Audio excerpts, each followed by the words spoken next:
Allowing your students their own interpretation of your lesson is important. Individuality is the key to all artwork. Your students are not there to copy your work.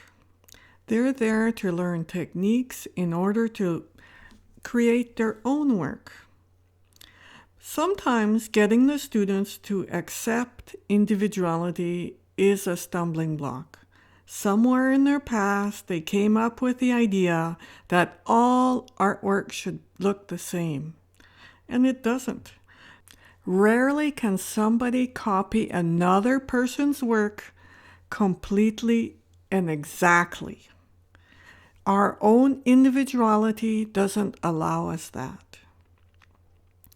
And one's own interpretation depends on one's background.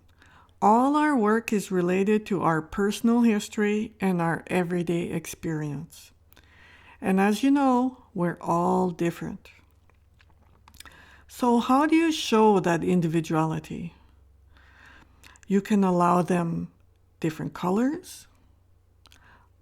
They don't have to use all the same colors. You can allow them a preferred subject matter. What can you allow them? Think about it. What attracts people to art is the potential for personal expression.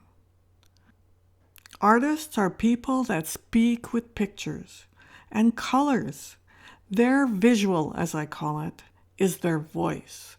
So that individuality that comes out in their painting is really their voice.